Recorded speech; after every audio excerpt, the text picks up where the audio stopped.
గత 10-15 సంవత్సరాలుగా ఇంకా లేదంటే 30 సంవత్సరాలుగా పోయినప్పుడు కూడా ఏ స్పీకర్ కూడా ఇటువంటి ధోరణికి వచ్చి ఉండడం అనిపిస్తూ ఉంది మాకు.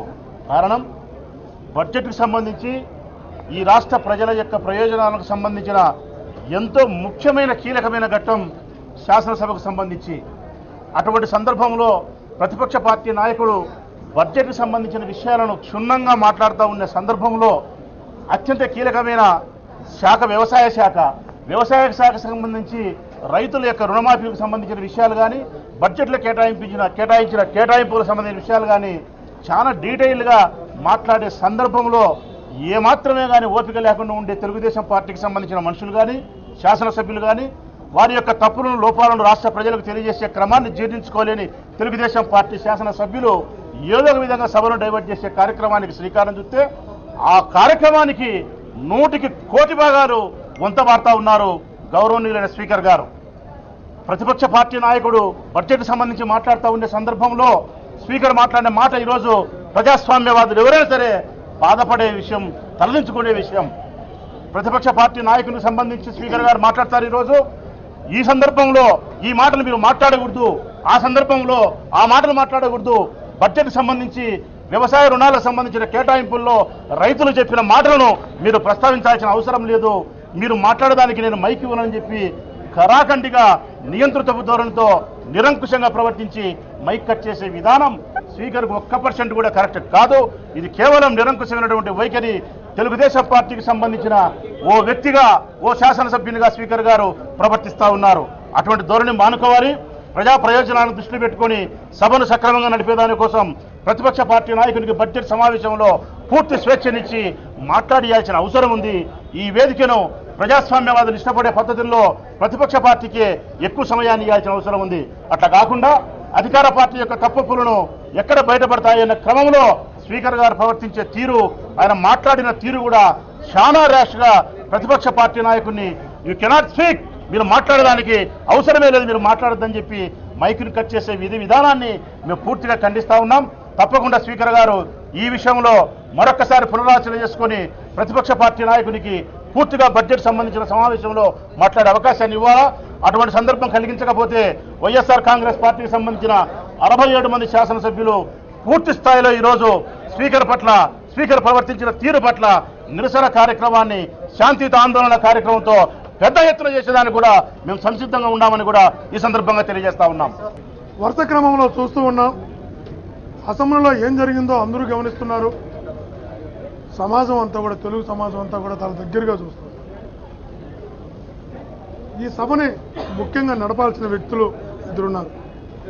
ఒకరు స్పీకర్ గారు, మరొకరు సిపియు అనే వ్యక్తి ఒక పార్టీకి చెందిన వ్యక్తి కాదు. ఒక పార్టీ ద్వారా ఎన్నికైన అది అతను ప్రభుత్వం తరఫున సిపియు. 2 పార్టీలను కోఆర్డినేట్ చేస్తూ, ప్రతిపక్షాలను కోఆర్డినేట్ చేస్తూ సభను నడపాల్సిన బాధ్యత సిపియు గారి పైన. జడ్జి స్థానంలో కూర్చున్నటువంటి వ్యక్తి ఈరోజు యూ కాంట్ టాక్ అని ఏలు చూపించి ప్రతిపక్ష నాయకుడి గారిని అంటున్నాడంటే, ఏ జడ్జి కూడా ఒక అడ్వకేట్ వాదిస్తున్నప్పుడు don't talk, you can't talk అనే సందర్భం ఎక్కడ కూడా కనబడదు. అది సాంప్రదాయాలకు విరుద్ధం, నిబంధనలకు విరుద్ధం. మాకు నిధులు చెప్తున్నారు, ఇది మంచి చెడ్డని చెప్తున్నారు. మాకు నిధులు చెప్తున్న స్పీకర్ గారు తను సభా సాంప్రదాయాల ప్రకారం తను నడుచుకుంటున్నాడా లేదనే తన ఆత్మపరిశీలన చేసుకోవాలి. తను నిష్పక్షపాతంగా వ్యవహరిస్తున్నాడా, పక్షపాతంగా వ్యవహరిస్తున్నాడా, తను ఆత్మపరిశీలన చేసుకోవాలి. పెద్ద వాళ్ళంతా కూడా సభలో స్పీకర్లుగా ఉన్నటువంటి పరిస్థితి, హుందాగా వ్యవహరించినటువంటి పరిస్థితి, బెదిరింపులతో భయపెట్టి ప్రతిపక్షాన్ని, ఒక పక్క ముఖ్యమంత్రి గారు, ఒక పక్క చీఫ్ విప్ గారు, ఒక పక్క స్పీకర్ గారు అందరూ ప్రతిపక్ష నాయకుల్ని బెదిరించే ప్రయత్నం చేయడం ఎంతవరకు సబబు అని అడుగుతున్నాం. సో మీరు కూడా వినుండ్రు. You can't talk right, you can't talk అని డైరెక్ట్గా. అసలు ఏంది స్పీకర్ గారికి హక్కు ఎవరిచ్చారో, ఆ అధికారం ఎవరిచ్చారో, అలా ఎలా మాట్లాడతాడో ఒక ప్రతిపక్ష నాయకుడు మాట్లాడొద్దు అని. అసలు నాకు తెలిసి భారతదేశ ఏ అసెంబ్లీలో కూడా ప్రతిపక్ష నాయకుడిని మాట్లాడొద్దు అని ముఖ్యమంత్రి అనొచ్చు, మంత్రులను ఉండొచ్చు, అధికారం ఉందనొచ్చు, అధికారం లేదు, అర్హత ఉందనొచ్చు, లేదనొచ్చు. స్పీకర్ గారు నడిపోయింది యూ కాంట్ టాక్ రైట్ అని కాట్లుగా. ఇది సాంప్రదాయమా?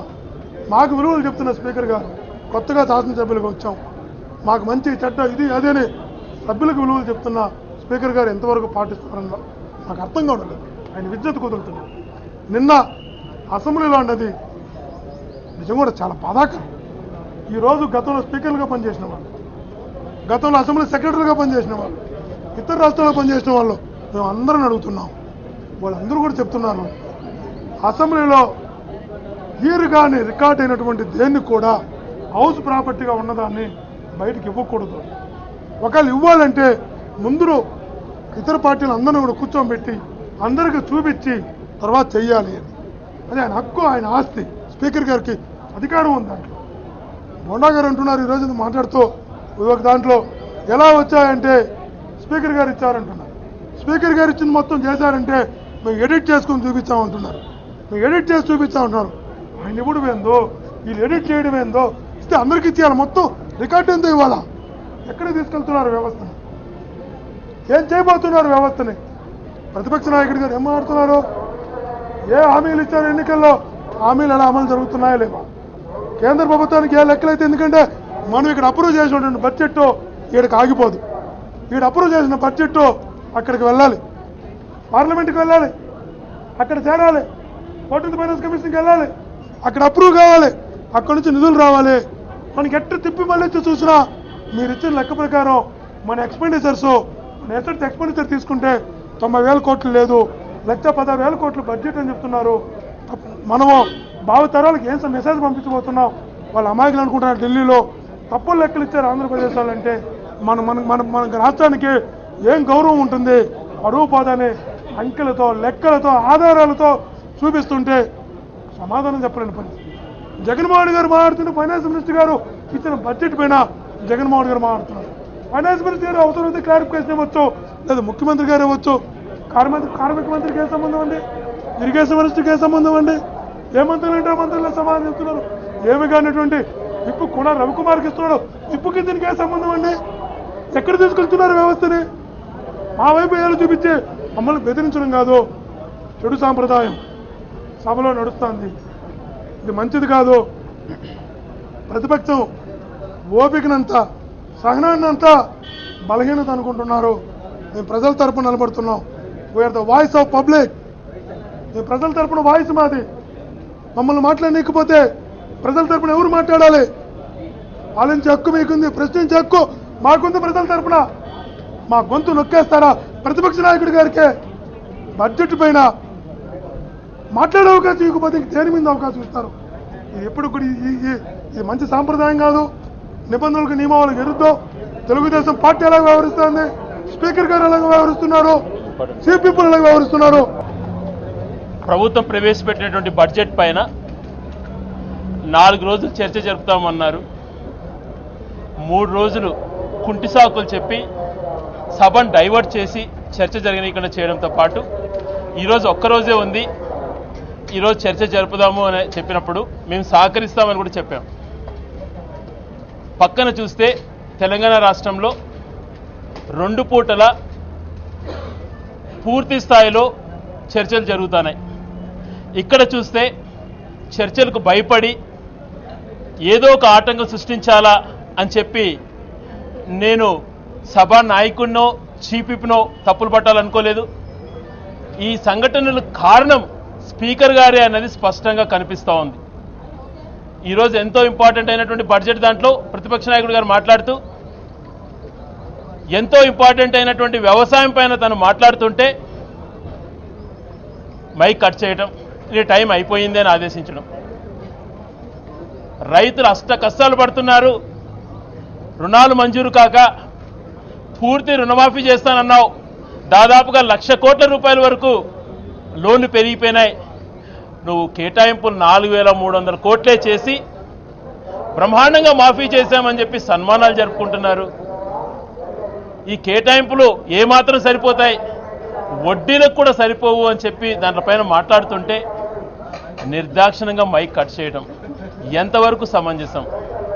ప్రజాప్రతినిధులుగా హుందాగా గౌరవంగా ఉండాలా అని చెప్పి ప్రతి సభ్యుడు భావిస్తాడు. నిన్న జరిగినటువంటి సంఘటనలకు అందరం కూడా చింతించాం. ముందే ప్రజాప్రతినిధులు బయట ఎక్కడ చూసా చులకనగా మాట్లాడుతున్నారు, వ్యవహార శైలిలో బాగుండాలి అని చెప్పి మా నాయకుడు కూడా చెప్పడం జరిగింది. అందరం కూడా అదే పద్ధతిలో హుందాగా ఉండాలని చెప్పి మేము ప్రయత్నం చేస్తున్నాం. వీలైనంత వరకు స్పీకర్ పిలిచినప్పుడు ఈ రకంగా నడుపుకుందాం అన్నప్పుడు అలాగే సార్ మీరు ఎట్లా చెప్తే అట్లా కోఆపరేట్ చేస్తామని చెప్పేసేట వాళ్ళం మేము కూడా ఉన్నాం. అన్ని రకాల గౌరవించాలనుకున్నాం. ఈరోజు 9 గంటలకు తను స్టార్ట్ చేస్తే స్పీచ్ 10 గంటల లోపల 6 ఇంటరప్షన్లు. వ్యవసాయం పైన ఫిగర్ చెప్తుంటే ఈ రకంగా రైతులు నష్టపోతున్నారు అని తను చెప్తుంటే స్వయం స్పీకర్ గారు కలుగజేసుకొని నువ్వు అయినా చెప్పకూడదు అని చెప్పి స్పీకర్ చెప్పడం ఎంతవరకు సమంజసమో ఒకసారి ఆలోచన చేసుకోవాలి. ఏదైనా చర్చ జరుగుతున్నప్పుడు మంత్రులు సరిగా సమాధానం చెప్పుకోలేనప్పుడు వాళ్ళ తరపున స్పీకర్ ఇంటర్ఫీర్ అయ్యి ఆన్సర్ చేస్తాడు. ఇది కరెక్టా? ప్రజాస్వామ్యంలో ఈ రకంగా వ్యవహరించడం ఎంతవరకు సమంజసం? హుందాగా ఉండకూడదని మాకేమన్నా ఉంటుందా?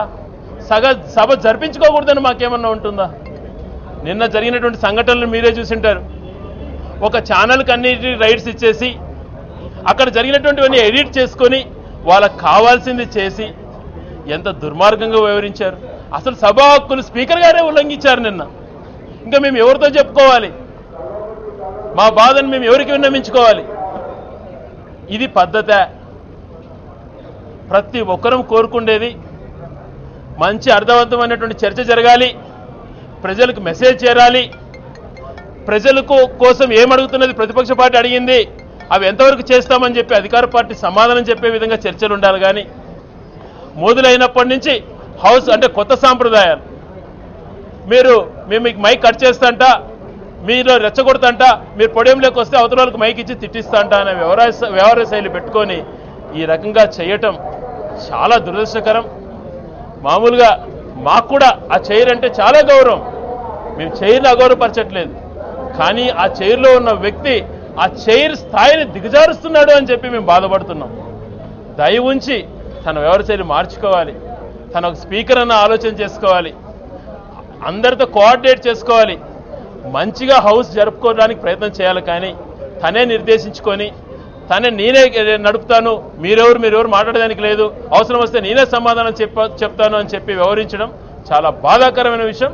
వైఎస్ఆర్ కాంగ్రెస్ పార్టీ తీవ్రంగా ఖండిస్తోంది. ఈరోజు పూర్తి స్థాయిలో జగన్మోహన్ రెడ్డి గారు 4 రోజులు బడ్జెట్ పై చర్చ అన్నారు, ఒక రోజుకి చెప్పారు. కనీసం తను చెప్పాలనుకున్నటువంటి చెప్పనిచ్చే అవకాశం కలుగజేయాలని చెప్పి స్పీకర్ గారిని కోరుతున్నాం. అంతా ప్రజలంతా చూస్తూనే ఉన్నారు, చూస్తుండగానే అన్యాయం జరిగిపోతా ఉంది.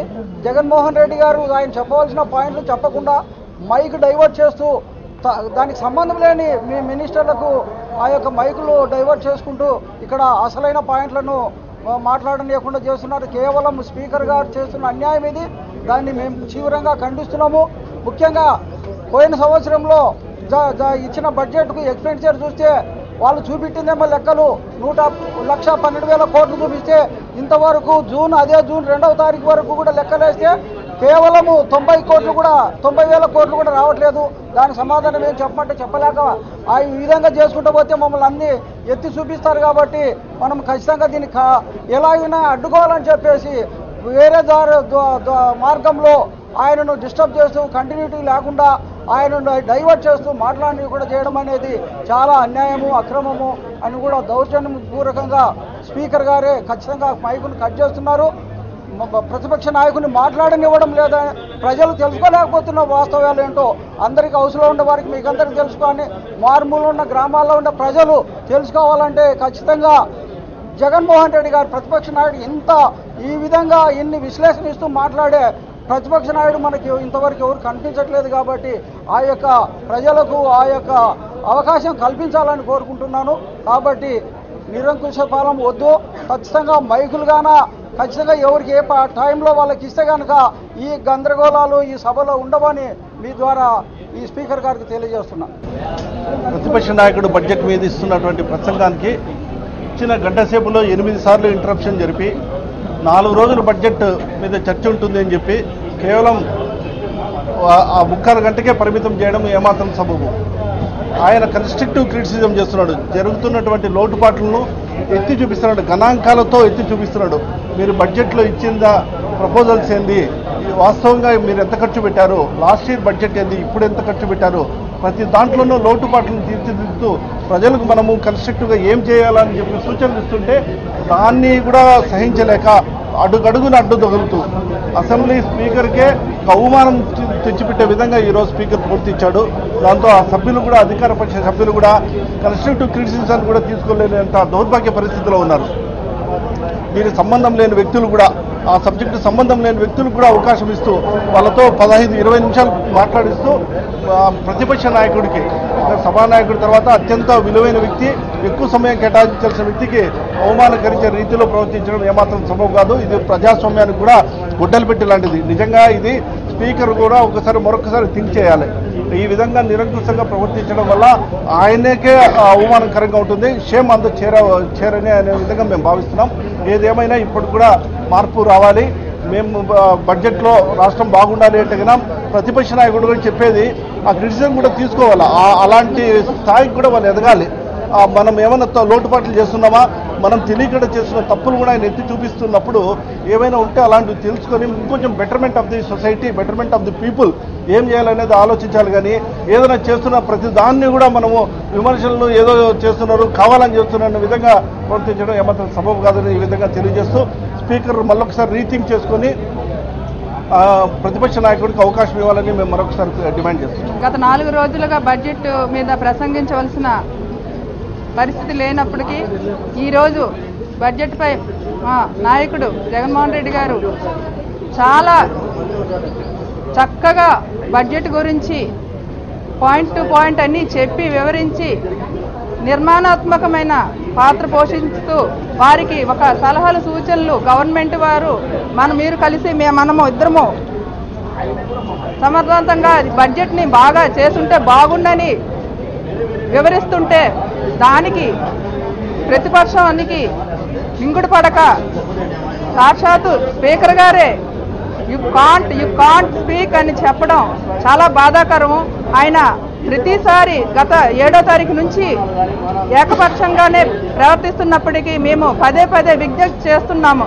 సార్, మీరు అందరికీ న్యాయం చేయండి, మీరు అందరికీ అవకాశం ఇవ్వండి అని చెప్పినప్పటికీ కూడా ఆయన ఏదైనా సరే జగన్మోహన్ రెడ్డి గారు మేము కానీ అంత బాధ్యతాయుతంగా ఉన్నప్పటికీ అసెంబ్లీలో వాళ్ళ చేత ప్రతిపక్షం వారు వాళ్ళకి ఏదో రకంగా ఇరుకుని పెట్టాలని అధికార పక్షం తాలూకా సభ్యుల్ని కావాలని వాళ్ళతో అవకాశం ఇవ్వడము, మా మైకుల్ని కట్ చేయడం జరుగుతుంది. మేము ఏ బాధైనా చెప్పుకుందామంటే మాకు అసెంబ్లీలో అవకాశం లేదు. అలాగే మేము ప్రశ్నలు కూడా మా నియోజకవర్గ సమస్యలు కానీ జనరల్గా సమస్యలు కానీ మేము గిరిజన ఎమ్మెల్యేలుగా గెలిచినప్పటికీ మా సమస్యలు చాలా ఉన్నాయని మా ఎస్సీ ఎమ్మెల్యేలను కూడా ఎంతమంది చెప్పినా సరే మా క్వశ్చన్లు కూడా రాకపోవడం వల్ల 0 అవర్లో కూడా మాకు తప్పుగా కేటాయించడం వల్ల మేము చెప్పుకోలేని పరిస్థితిలో ఉంటే దాన్ని కూడా ఆయన ఏకపక్షంగా నిర్ణయించడం, సప్లిమెంటరీలో కూడా మాకు అవకాశం ఇవ్వకపోవడం కూడా చాలా బాధిస్తుంది. ఇటువంటి పరిస్థితి ఉత్పన్నమవుతుందని మేము ఎప్పుడు ఊహించలేదు. అలాగే నిన్న మొన్నటి సంఘటనలు కూడా గతసారి నుంచి కూడా మీరు ఫుటేజీలు చూపించండి అని చెప్పినప్పటికీ నిన్న కేవలం ఎడిట్ చేసి మాత్రమే చూపించి మమ్మల్ని ఏదో వ్యతిరేకంగా ఉండాలని చూపించాలి, ప్రజలందరూ మమ్మల్ని పదే అడ్డుకుంటున్నామన్న చిత్రీకరించడానికి ప్రయత్నం చేస్తున్నాం కూడా చాలా దారుణం. ఎందుకంటే ఎంతో పద్ధతిగా మేము ఉంటున్నప్పటికీ వాళ్ళు పదే వ్యక్తిగతంగా దోషణలకు అలాగే ప్రతిసారి మా నాయకుడికి గత 10 ఏళ్లుగా మీ నాన్న చేసింది ఎంత, మీరు 1,00,000 కోట్లు తిన్నారని పదే మనసును బాధ పెట్టే మాటలు కూడా మాట్లాడడం కూడా చాలా బాధిస్తున్నాయి. ఎందుకంటే మంత్రులు వాళ్ళ స్థాయిని మర్చి ప్రతిసారి చంద్రబాబు నాయుడు గారు డైరెక్షన్లో కూడా వాళ్ళు మీరు అనండి అంటే గమ్ములు లేచిపోయి మంత్రులు, చీఫ్ విప్పులు అలా మాట్లాడడం, వాళ్ళ రేటింగ్ పెంచుకోవడం కోసం వాళ్ళు ప్రవర్తించడం కూడా చాలా దారుణం అనిపిస్తుంది. దాన్ని మానుకోవాలని కూడా మేము విజ్ఞప్తి చేస్తున్నాం. అలాగే ఏదైనా మాకు కౌంటర్ వేయాలంటే ఎస్సీ ఎమ్మెల్యేలను మంత్రులను వినియోగించుకొని వాళ్ళ చేత అనిపించడం కూడా మాకు చాలా బాధ అనిపిస్తుంది. అదే మేము గిరిజన ఎమ్మెల్యేలను కానీ ఎస్సీ ఎమ్మెల్యేలు కానీ మా తాలూకా 67-68 మంది సభ్యులు అందరమును ఒకే విధంగా బాధ్యతగా మేము మసులుతుంటే కూడా మా మీద లేనిపోని నిందారోపణలు చేస్తూ మేమే పదే అడ్డు తగులుతున్నాం అనడం కూడా చాలా అన్యాయంగా అనిపిస్తుంది. స్పీకర్ గారికి నిన్న కూడా చెప్పాం, సార్ అందరికీ శాసనసభలో అందరినీ మంచిగా మాట్లాడమని చెప్పండి, ఇలాంటి వ్యక్తిగత దోషణలు మానుకోమని చెప్పండి అని చెప్పడం జరిగింది. కానీ మళ్ళీ ఈరోజు స్పీకర్ గారే సాక్షాత్తు మైకుల్ని కట్ చేసి జగన్ గారి తాలూకా ప్రసంగాన్ని పదే అడ్డుకొని అస్సలు ఎటువంటి సంబంధం లేని వ్యక్తులతో కూడా మాట్లాడించి ఆ సభను అడ్డుకొని మాకు తాలూకా బడ్జెట్ని ప్రసంగించి ఆయన సలహాలు సూచనలు తీసుకోవాలని జ్ఞానం లేకుండా చేయడం కూడా స్పీకర్ గారు చాలా నిరంకుశత్వంగా చాలా అగ్రెసివ్గా మాట్లాడడం ఈరోజు మాకు అందరికి బాధించింది. ఇటువంటి పరిస్థితులు మళ్ళీ రాకుండా ఉండాలని మీ ద్వారా మేము స్పీకర్ గారిని అలాగే ప్రభుత్వాన్ని మేము కోరుతూ హెచ్చరిస్తున్నాం కూడా. ఎందుకంటే ఎప్పుడు ఇలాంటి శాసనసభలో ఇటువంటి పరిస్థితులు మళ్ళీ పునరావృతం కాకూడదని కూడా మీ ద్వారా మేము తెలియజేస్తూ, నవ్యాంధ్రప్రదేశ్లో కొత్త రాష్ట్రంలో కొత్త శాసనసభలో కొత్తగా ఎన్నికైనటువంటి గిరిజన ప్రాంతాల నుంచి వచ్చినటువంటి మహిళా ఎమ్మెల్యేలు నిజంగా ఇక్కడ మా ప్రాంతాల్లో ఉన్న సమస్యల్ని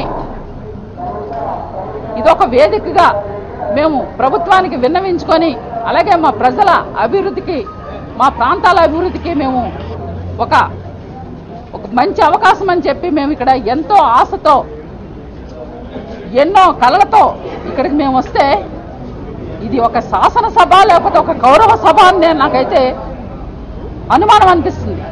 అలాగే ఇది ఒక ప్రజాస్వామ్యంలో ఉన్నామా లేక అప్రజాస్వామిక ప్రభుత్వ పాలనలో ఉన్నామా, ఒక నియంత పాలనలో ఉన్నామనిపిస్తుంది.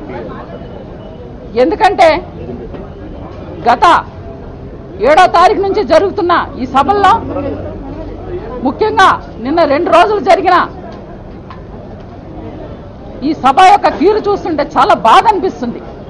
మరి నిన్న మా ఎమ్మెల్యే మా మహిళా ఎమ్మెల్యే రోజా గారి మీద చేసినటువంటి వ్యాఖ్యలు, ఎందుకంటే సభకు వచ్చినప్పటి నుంచి వెళ్ళిపోయేదాకా మేము ప్రతి క్షణం మహిళా ఎమ్మెల్యేలుగా ఒక పార్టీ నియమ నిబంధనతో మేము పక్కనే ఉండి ప్రతి క్షణం కూడా ఏమి మాట్లాడుతున్నాం, ఎవరిని మేము దూషిస్తున్నామా లేక మంచి మాట్లాడుతున్నామని మాకు తెలుసు, మేము సాక్షులమే.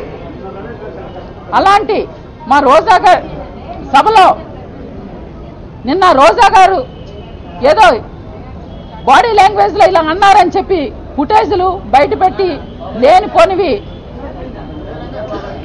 ఈరోజు సమాజానికి చిత్రీకరించాలనుకుంటున్నారు. బొండా ఉమా గారికి నేను ఒకటే చెప్తున్నాను,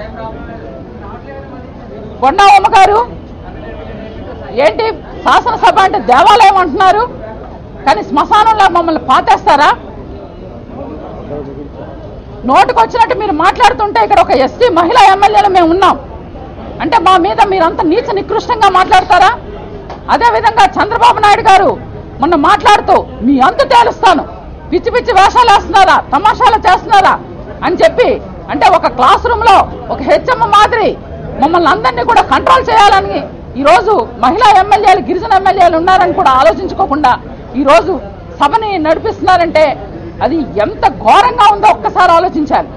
ఇకపోతే ఈరోజు బడ్జెట్ గురించి మా నాయకుడు జగన్మోహన్ రెడ్డి గారు చాలా వివరంగా చక్కగా బడ్జెట్ ప్రసంగం చేస్తుంటే సమయాన్ని కేటాయించాల్సింది పోయి మధ్యలో సంబంధం లేని వ్యక్తులకి వ్యక్తిగత దూషణలు చేయడానికే ఈరోజు అధికార పార్టీ స్పీకర్ గారు పెట్టుకొని ఈరోజు ప్రధాన ప్రతిపక్షమైన మేము మాట్లాడనివ్వకుండా చేస్తున్నారు. ముఖ్యంగా ప్రశ్నోత్తరాలు మేము కూడా ఇచ్చాం, కానీ ఎక్కడా కూడా మా గిరిజన ప్రాంతాల యొక్క మహిళలకు కానీ మా గిరిజన ప్రాంతాల సమస్యల గురించి ఈ రోజు వరకు ఒక్క ప్రశ్నోత్తరాల్లో కూడా రాలా. ఎప్పుడు చెప్పుకోవాలి, ఎవరికి చెప్పాలి, ఎలా చెప్పాలి? మరి ఇలా మా ప్రాంతాల్లో వాళ్ళందరూ కూడా ఎదురు చూస్తున్నారు. మేము ఎన్నుకున్న ప్రజాప్రతినిధులు అసెంబ్లీకి వెళ్లారు, ఖచ్చితంగా మా బాధల్ని వాళ్ళు తెలియజేస్తారు, ప్రజానీకానికి మా కోసం పోరాటం చేస్తారని చెప్పి వాళ్ళు ఎన్నో ఆశలతో ఉన్నారు. కానీ ఈ రోజు ఈ సభకు వస్తే కేవలంగా అధికార పార్టీ వ్యక్తిగత దూషణలు చేసి ఉన్న సమయాన్ని అంతా హరించేసి ప్రధాన ప్రతిపక్షం గొంతు నొక్కేస్తూ ముఖ్యంగా మాలాంటి గిరిజన దళిత మహిళల్ని కుల రాజకీయాలకి ఉపయోగించుకుంటున్నారు. ఎందుకు ఉపయోగించుకుంటున్నారంటే నిన్న పీతల సుజాత గారు మొన్న అంగన్వాడీ కార్యకర్తలు రాష్ట్రమంతా ఇక్కడికి వచ్చి దెబ్బలు తిని వాళ్ళు ఎన్నో బాధలు పడుతుంటే వాళ్ళ గురించి మేము పోరాటం చేసి మాట్లాడుతుంటే వీళ్ళకి వైసీపీ సభ్యులకి పని పాట లేదని చెప్పి ఆమె చేత మాట్లాడించారు. నిన్న ఏదైతే వాళ్ళు సంక్షేమం గురించి మరిచి వాళ్ళు ఇచ్చిన హామీల గురించి మరిచి ఈరోజు ప్రజల పక్షాన పోరాటం చేసే వైసీపీ సభ్యుల మీద వాళ్ళు కేవలంగా కుల రాజకీయాలు చేస్తూ మాట్లాడుతున్నారంటే చంద్రబాబు నాయుడు గారిని ఒకటే ప్రశ్నిస్తున్నాను. చంద్రబాబు నాయుడు గారు మీకు దమ్ముంటే ఖచ్చితంగా మీరు ఇచ్చిన హామీల్ని నెరవేర్చండి. ముఖ్యంగా మా గిరిజన ప్రాంతాలని అభివృద్ధి చేయండి.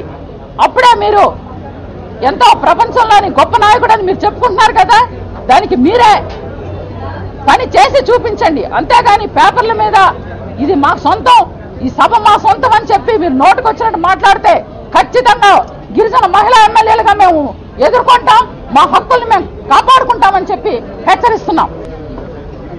ఈరోజు 2015-16వ సంవత్సరం నాకు బడ్జెట్ మీద చర్చలు ప్రారంభమైనాయి. మీ అందరికీ తెలుసు బడ్జెట్ అంటే వనరులు ఎక్కడి నుంచి వస్తున్నవి, వచ్చిన వనరులు ఎలా వినియోగిస్తున్నారు, ఖర్చులు చేస్తున్నాం, దేనికి ఖర్చులు చేస్తున్నాం, చేసిన ఖర్చులు కరెక్ట్ అయినా, వచ్చిన ఆదాయం నుంచి ఖర్చులు తీసేస్తే మరి ప్లస్ మైనస్ అని తెలుస్తుంది. దాని లెక్కలు అనేది సవివరంగా మా నాయకుడు ప్రతిపక్ష నాయకుడు జగన్మోహన్ రెడ్డి గారు వివరిస్తుంటే మరి తెలుగుదేశం పార్టీ వేసిన చిల్లర కొట్టి చిట్టమ్మ లెక్కలు కానీ అధ్వానంగా ఉన్న బడ్జెట్ బహిరంగ పడుతుందన్న ఉద్దేశంతో మా నాయకుడు మాట్లాడుతుంటే అవకాశం ఇవ్వకపోవడం, మైక్ కట్ చేసేయడం ఎంత అన్యాయం ఒకసారి ఆలోచించండి. లేదు, ప్రతి ఒక్కరు కూడా బడ్జెట్ గురించి తెలుసుకోవాలి. ఈ ప్రభుత్వం చెప్తున్న లెక్కలు కరెక్టా కాదా, ఇవి కాకి లెక్కల మంత్రాల గారిడే అనేది తెలుసుకోవాల్సిన అవసరం ఉంటుంది. ఆ లెక్కలనే మా నాయకుడు జగన్మోహన్ రెడ్డి గారు చెప్తున్నారు. స్పష్టంగా సుస్పష్టంగా ప్రతిదీ కూడా ఆధారాలతో చూపిస్తున్నారు. ఆయన మామూలుగా చెప్పడం లేదు. అటువంటి సమయంలో ఆయన కేటాయించి ప్రభుత్వం ప్రతిపక్షాలు ఇచ్చిన సలహాలను సూచనలను తీసుకొని మరి అప్రోప్రియేషన్ బిల్లుకి వెళ్లే ముందు దాన్ని సవరించుకొని ఈ ఇచ్చిన సూచనలను తీసుకొస్తే రాష్ట్రం బాగుపడుతుంది, ఈ రాష్ట్రం అభివృద్ధి చెందుతుంది అనే ఉద్దేశంతో మా నాయకుడు జగన్మోహన్ రెడ్డి గారు చెప్తుంటే మాట్లాడుకుని చేయడము న్యాయమా ధర్మమా ఇది అని మీ ద్వారా మరి ప్రభుత్వాన్ని అడుగుతున్నాం. అలాగే గౌరవ స్పీకర్ గారు కూడా అవకాశం ఇవ్వమని కోరుతున్నాం. అదేవిధంగా నిన్న జరిగిన సంఘటనలు తెలుసు. నిజంగా నేను 3వసారి వరసగా ఎమ్మెల్యే, ఇది 3వసారి వరసగా అయినప్పుడు నేను 2 శాసనసభలు చూశాను. ఒకరికొకరు మాట్లాడుకొని చూశాము, ప్రతిపక్షాలు కానీ ఒక వ్యక్తిని కానీ సబ్జెక్టు మీద కానీ విమర్శించుకొని చూశాం. కానీ ఈ శాసనసభ ప్రారంభమైనప్పటి నుంచి జూన్ నుంచి కూడా వ్యక్తిగత దోషులు దిగుతున్నారు. మనకున్న రూల్స్ ప్రకారం శాసనసభలో చనిపోయిన వ్యక్తుల గురించి కానీ లేని వ్యక్తుల గురించి కూడా మాట్లాడకూడదు. కానీ ఎప్పుడు చూసినా రాజశేఖర్ గురించి మంత్రులు ముఖ్యమంత్రి కూడా మాట్లాడడం ఎంత బాధాకరం, ఎంత దురదృష్టకరమో. ఈ శాసనసభ అంత దౌర్భాగ్యమైన శాసనసభ ఇంతకుముందు 2 శాసనసభలు కూడా నేను చూడటం లేదు. అంత బాధాకరంగా ఉంది. చనిపోయిన వ్యక్తుల గురించి మాట్లాడతారండి. ఎప్పుడు చూసిన వ్యక్తిగత దోషాలు. మంత్రులు హోదాను మరిచిపోతున్నారు. బైబిల్ మీద, భగవద్గీత మీద, ఖురాన్ మీద, రాజ్యాంగం మీద ప్రమాణం చేసి ఎమ్మెల్యే పదవి కోసం, మంత్రి పదవి కోసం, ముఖ్యమంత్రి పదవి కోసం మనం వచ్చాము. కానీ వాటిని మరిచిపోతున్నాం. రాజ్యాంగాన్ని అవహేళన చేస్తున్నాం. శాసనసభ సాంప్రదాయాల ఆచారాలు తొంగర తొక్కుతున్నాం. కాబట్టి స్పీకర్ గారు కోరుతున్నాం, నిజంగా స్పీకర్ గారు నిష్పక్షపాతంగా వ్యవహరిస్తే నిన్న ఏమి జరిగింది, మొన్న ఏమి జరిగింది మొత్తం వీడియో ఫుటేజ్ అంతా తీసుకొచ్చి ఇక్కడ ఉన్న సీనియర్ పాత్రికేయులు కూడా కూర్చోబెట్టి, మా ప్రివిలేజ్ కమిటీని కూర్చోబెట్టి నిర్ణయించండి. లేదా మొత్తం మొన్న జరిగింది, నిన్న జరిగిందంత మొత్తం వీడియో ద్వారా మొత్తం టీవీ ద్వారా ప్రచారం చేయండి. ప్రజలు నిర్ణయిస్తారు ఎవరు తప్పు చేశారనేది. ప్రతిపక్షాలు తప్పు చేశారా, మేము తప్పు చేశామా, మా నాయకుడు జగన్మోహన్ రెడ్డి తప్పు చేశారా, ముఖ్యమంత్రి చంద్రబాబు తప్పు చేశారా, మా మంత్రులు తప్పు చేశారా, మా ఎమ్మెల్యేలు తప్పు చేశారు. ప్రజలు నిర్ణయిస్తారు. ప్రజలు బుద్ధి చెప్తారు ఎవరు తప్పు చేస్తే. వ్యక్తిగత దూషణలు, తిట్లు, పురాణాలండి ఇవి. ఒక సభ్య సమాజం చిక్కుపడవచ్చి వస్తుంది, మేము తలదించుకోవచ్చి వస్తుంది. ఇంతకుముందు ఇక్కడ మన తెలంగాణ విడిపోకముందు టీఆర్ఎస్ సభ్యులు కానీ తెలుగుదేశం సభ్యులు కానీ అప్పుడున్న వారు కూడా మరొక విధంగా ధర్నాలు చేసేవాళ్ళు తప్ప ఈ విధంగా వ్యక్తిగత దోషంలో బండాబుతం తిట్టుకోవడం అనేది ఇటు మొదటిసారి చూస్తున్నాం. నేను గిరిజన ఎమ్మెల్యేగా నేను సిగ్గుపడుతున్నాను ఈ శాసనసభలో ఉన్నందుకు, ఇటువంటి ప్రవర్తన చూస్తున్నందుకు, అదుపు చేయలేనందుకు. కాబట్టి ఇక నుంచి అయినా సరే గౌరవ స్పీకర్ కంట్రోల్ చేయాలి. మళ్ళీ నేను మనవి చేస్తున్నాను, నిన్నేమి జరిగింది, మొన్నేం జరిగింది, ఏదో ఒక క్లిప్పింగ్ చూపించడం కాదు, మొత్తం అంతా వీడియో ఫుటేజ్ అంతా మొత్తం రిలీజ్ చేయండి. ప్రజలు చూస్తారు నిన్న జరిగింది, మొన్న జరిగింది. అలాగే ఎవరు తప్పు చేస్తారో మీరు చర్యలు తీసుకోమని మీ ద్వారా మనవి చేసుకుంటూ ఎక్కడైతే పద్ధతులు మారాలని కోరుకుంటున్నాను. ఇక్కడ వీడియో ఛానల్స్ చాలా ఉన్నాయి. దయచేసి అసెంబ్లీలో ఏదైతే జరుగుతూ ఉందో శాసనసభలో జరిగేటువంటి వ్యవహారాలన్నీ కూడా మీరు అన్ని టీవీ ఛానల్స్కు ప్రత్యక్ష ప్రసారం చేసేదానికి అవకాశం ఇవ్వండి. మీరు ఒక్క ఛానల్కే ఎందుకు ఇస్తున్నారు అవకాశము? వందల ఛానల్స్ ఉన్నాయి. అందరికీ అత్యాధునికమైనటువంటి సాంకేతిక పరిజ్ఞానం ఉంది. మరి ఏకపక్షంగా ఒక ఛానల్కి ఇవ్వడం, ఆ ఒక్క ఛానల్ ప్రసారం చేసింది ఈరోజు రాష్ట్ర వ్యాప్తంగా ప్రసారమవుతా ఉంది. మరి నేను కూడా మూడోసారి శాసనసభ్యుడిగా ఎన్నికైనటువంటి వ్యక్తి. మరి గత కొద్ది రోజులుగా చూస్తున్నటువంటి పరిణామాలు శాసనసభలో చూస్తే ఈరోజు రాష్ట్ర ప్రజానీకమంతా కూడా ముక్కును వేలు వేసుకుంటా ఉంది. మరి రాష్ట్ర శాసనసభ స్పీకర్గా వ్యవహరించినటువంటి వ్యక్తి హుందాతనంగా, నిష్పక్షపాతంగా, నిజాయితీగా ఉండవలసినటువంటి అవసరం ఉంది. ఈరోజు చూస్తే ప్రతిపక్షము స్పీకర్ నొక్కడమే, ప్రతిపక్ష వాణి వినిపించకుండా చేయడమే ప్రధాన ధ్యేయంగా మరి అధికార పక్ష సభ్యులు ఏ విధంగా పదే పదే సభలో అంతరాయం కలగజేయడం, గందరగోళం సృష్టించడం, పదే పదే మరి ఏ సబ్జెక్టు తీసుకున్నా, ఏ విషయం తీసుకున్నా మరి రాజశేఖర రెడ్డి గారి పేరు ప్రస్తావన తీసుకొని రావడం. ఈరోజు రాజశేఖర రెడ్డి గారి చనిపోయి 4 సంవత్సరాలు 5 సంవత్సరాలు అయితే ఉంది. మరి సబ్జెక్టుతో సంబంధం లేకపోయినా పదే పదే ఈరోజు జగన్మోహన్ రెడ్డి గారిని వ్యక్తిగతంగా దూషించడం, రాజశేఖర రెడ్డి గారి పేరు పదే ప్రస్తావించడం తప్పితే మరి అధికార సభ్యులు మరి విమర్శనాత్మకంగా ఒక సమర్థవంతంగా ప్రతిపక్ష దాడిని తిప్పి కొట్టలేక ఈరోజు వ్యక్తిగత దాడికి పాల్పడడం జరుగుతూ ఉంది. అందుకే మేము ఒకటే కోరుతున్నాం, మొత్తం సభ ఏ రోజు మొదలైందో ఆ రోజు నుంచి మీరు వీడియో ఫుటేజీలు తీవండి, మీడియా ముందర పెట్టండి, శాసనసభల ముందర పెట్టండి. ఎవరు తప్పు చేశారో స్పీకర్ గారు రూలింగ్ ఇవ్వండి. శాసనసభ్యులు ఎవరైతే తప్పు చేస్తుంటే వారి మీద చర్య తీసుకోవాల్సిందిగా కూడా మేము కోరుతున్నాం. అది ఏ పార్టీ శాసనసభ్యుడైనా సరే, ఎవరు తప్పు చేసినా సరే. అంతేగాని మరి ఆంధ్రప్రదేశ్ శాసనసభ చరిత్ర తీసుకుంటే మొట్టమొదటిసారిగా అయ్యదేవర కాళేశ్వరరావు గారు స్పీకర్గా పనిచేశారు, రేబాల దశరథరామరెడ్డి గారు పనిచేశారు, అదేవిధంగా మహామహులు ఏసీ సుబ్బారెడ్డి గారు పనిచేశారు, ఎంతో మంది ప్రముఖులు రామచంద్రారెడ్డి గారు పనిచేస్తారు. మహామహులు ఆ కుర్చీలో కూర్చుని ఆ స్పీకర్ పదవికి వన్నదిచ్చారు. దయచేసి మీ స్పీకర్ గారికి మనవి చేస్తున్నాం, మీరు హుందాగా వ్యవహరించాలా, మరి అందరికీ అవకాశం ఇవ్వాలా, మరి అందరికీ మాట్లాడడానికి అవకాశం ఇవ్వాలని చెప్పి కూడా మేము కోరుతున్నాం. ఈరోజు మేము సిగ్గుతో తలదించుకుంటున్నాం. ఈ యొక్క శాసనసభలు ఎందుకు మేము శాసనసభ్యులుగా ఉన్నామా, మరి ఏ విధంగా ప్రతిరోజు గందరగోళంతో మరి సభ ప్రతిరోజు కూడా సక్రమంగా జరగకుండా ఈ విధంగా జరగడం చాలా దురదృష్టకరం. ఈ రోజు నుంచైనా ఈ 10 రోజులైనా శాసనసభ సక్రమంగా జరిగే విధంగా స్పీకరు అన్ని రకాలుగా చర్యలు తీసుకోవాలని చెప్పి కూడా మీ ద్వారా మీడియా ద్వారా కూడా మేము విజ్ఞప్తి చేస్తున్నాం. ముఖ్యమంత్రి గారు పుట్టినటువంటి జిల్లా మాది. ముఖ్యమంత్రి గారికి ఒక విజ్ఞప్తి చేస్తున్నాను.